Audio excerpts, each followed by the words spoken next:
This is Dr. Holly Gilmer. I'm going to talk to you about piriformis syndrome and other pelvic and upper thigh level entrapments in the lower extremity.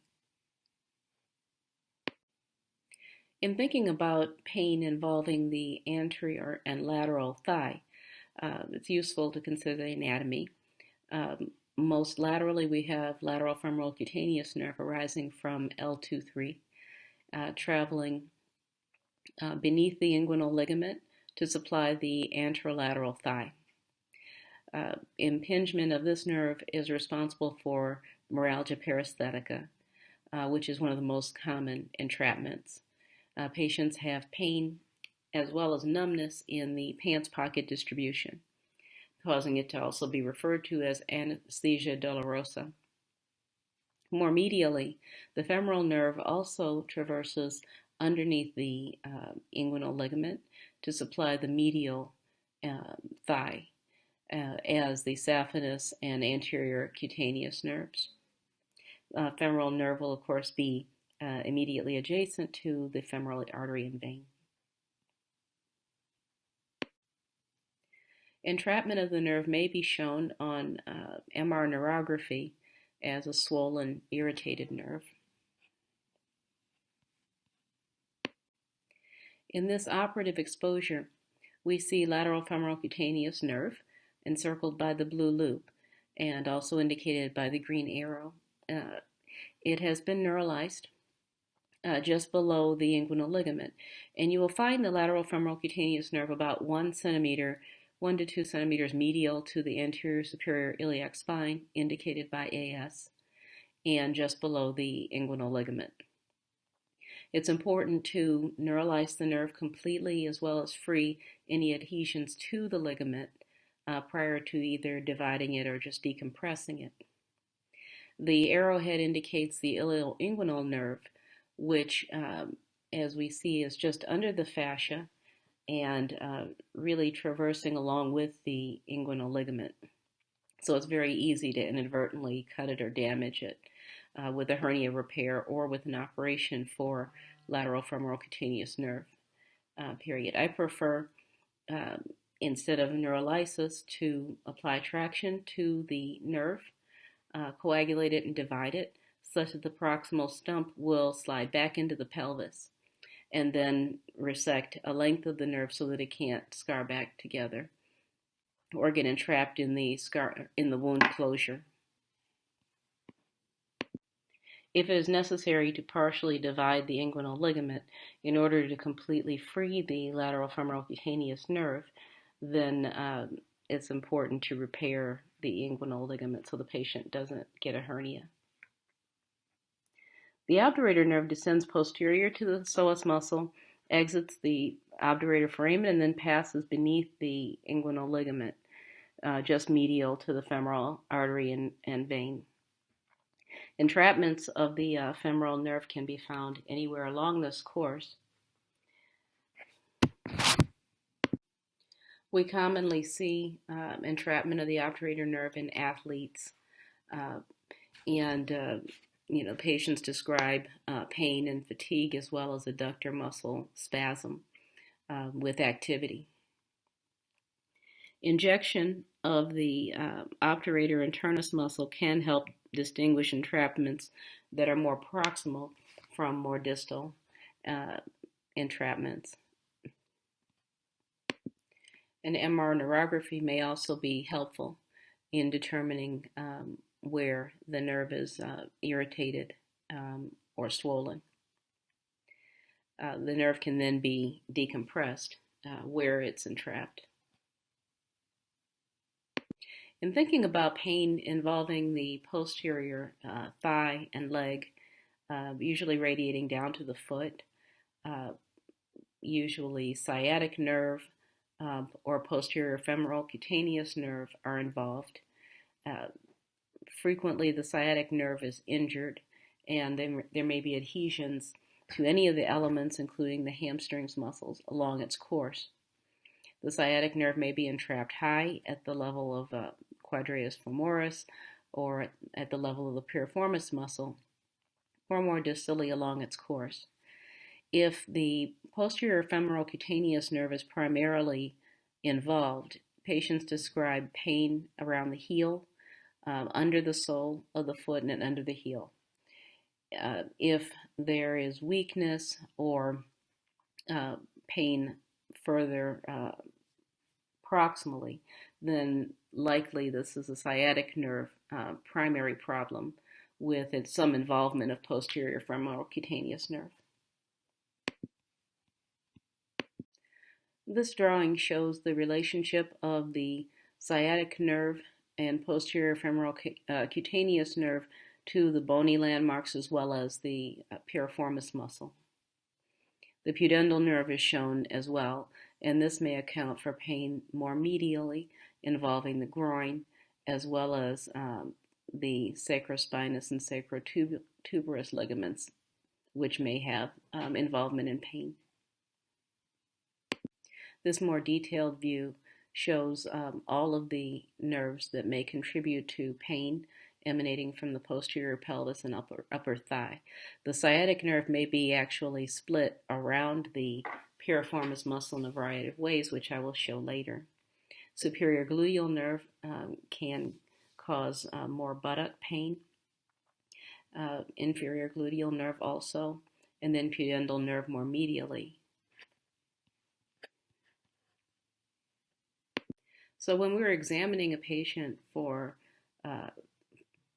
posterior leg pain and thigh pain to determine which nerve is involved, it's important, first of all, to determine whether this is a spinal or pelvic source, which we usually do through a lumbar spine MRI, as well as MRI of the pelvis. Pressure at the various points shown will elucidate which nerve is likely involved. For example, pressure at the sciatic notch over the piriformis will cause sciatic distribution pain if this patient does have a piriformis syndrome. More medial pressure at the ischium and around the more medial buttocks may indicate pudendal nerve or involvement of the ligaments. So it's important to pare down on which site of entrapment we have, and that usually will indicate which nerve. But there may be more than one nerve involved. For instance, the sciatic nerve compression can also have a pudendal component. This view illustrates how the sciatic nerve may be even further compressed and stretched by the relationships of the piriformis muscle and ischium with movement, such as sitting, standing, or walking. Other than direct pressure at the various points of entrapment, this maneuver is useful for piriformis syndrome. We have the patient lie on his or her back and cross his leg as shown, his or her leg, and then have them resist abduction and then adduction of the thigh. This will usually elicit the typical piriformis syndrome pain. MR neurography is useful in showing inflammation and swelling of an entrapped sciatic nerve at the sciatic notch, as shown here in rows A and B. In comparison, normal sciatic nerve is not high signal intensity and does not look irritated in C, D, and E. Other common MRI findings in piriformis syndrome are asymmetry of the piriformis muscle, as shown in A, hyperintensity of the sciatic notch, of the nerve at the sciatic notch, as shown in B, an altered fascicular pattern, or an asymmetric nerve trajectory of the involved nerve. The sciatic nerve may also split around the piriformis muscle, so in dividing the muscle in surgery, it's very important to be aware that the nerve may actually penetrate the muscle. These diagrams show a variety of patterns that have been seen in patients and cadavers in which the sciatic nerve actually splits around and through the piriformis muscle.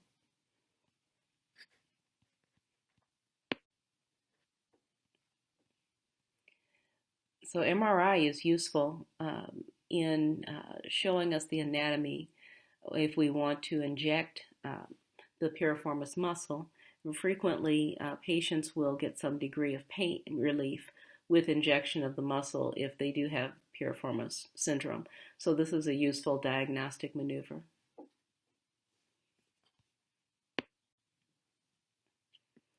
Utilizing MRI for guidance of injection also reduces the risk of nerve injury, and we're able to be much more specific about the injections that we do. Superior gluteal nerve may also mimic piriformis syndrome, but the pain will be typically higher in the upper buttock, and there will not be the sensitivity to palpation over the piriformis muscle and more medially. This MR image shows the typical location of the superior gluteal nerve, as well as image-guided injection around the nerve for diagnostic purposes.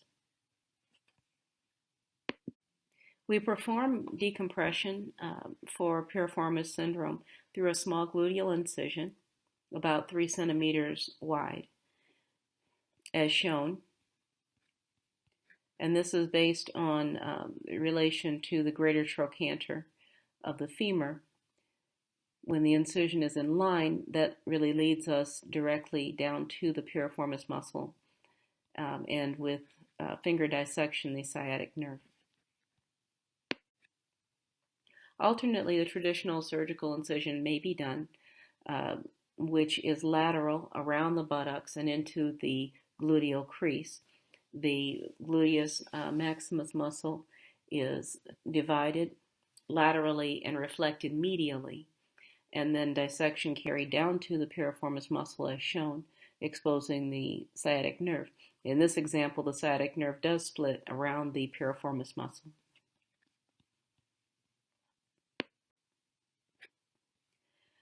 When the minimally invasive method is done, we use, again, relation to greater trochanter for planning the incision as shown in this x-ray on the right.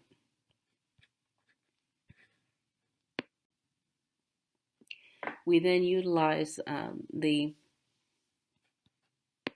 shadow line retractor system, which many of you will recognize from anterior cervical discectomy surgeries. We find it useful to spread the fibers of the gluteus muscles rather than dividing them, and then utilize finger dissection down to the clear fascial plane just above the piriformis muscle, and then the fat pad. Once these are divided, then we're down to the piriformis muscle and sciatic nerve beneath. Typically, you find a sharp edge of the piriformis tendon, which is compressing the nerve and possibly even indenting it. The piriformis muscle is divided, and neurolysis of the sciatic nerve and posterior femorocutaneous nerve is done. Damage to the ligaments medially, sacroiliac and sacrotuberous ligaments, may mimic piriformis syndrome as well and have to be distinguished from it. On examination under MRI, palpation over the ligament actually shows damage to the sacrospinous ligament in this example. So examination under MRI may be very useful in distinguishing between the two. Lastly, I'll talk about pudendal nerve entrapment syndromes. These patients have typically gone through a very extensive workup, a lot of the time in multiple centers with multiple practitioners, gynecological workup, urologic, and sometimes even psychiatric evaluations. And there's a lot of emotional involvement that we really don't see with other nerve entrapment syndromes. But the patients present with unilateral or bilateral genital area pain or numbness, pain with intercourse, decreased sexual function sensitivity, urinary dysfunction. They have difficulty with sitting, and radiation of the pain into the perineum with sitting. They may have rectal pain as well, and then urinary dysfunction, as noted. On examinations, the patients have tenderness to palpation on the medial surface of the ischial tuberosity, and this is the most common finding on exam for pudendal neuralgia. Straight leg raising is typically negative. If there's tenderness to palpation over the sciatic notch, then piriformis muscle may be involved, and there's a lot of overlap sometimes between piriformis syndrome and pudendal nerve entrapment. Sometimes a patient has primarily piriformis syndrome, but there's some pudendal nerve involvement.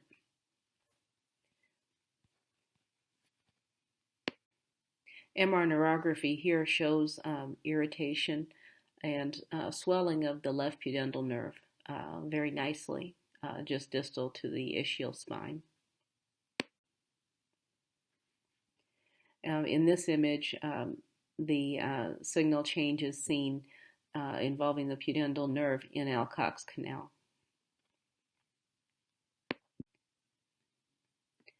So again, MR-guided injections are very useful for determining or confirming the diagnosis of pudendal neuralgia.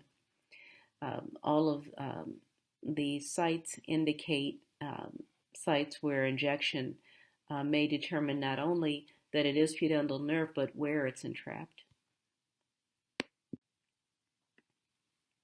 Use of MRI also helps us to be very selective about which pudendal branches we're targeting. For instance, we're able to safely inject the rectal branch in this image. We almost always utilize injection pudendal nerve block, both for confirmation of the diagnosis and to really give the patient a great deal of relief, if temporary.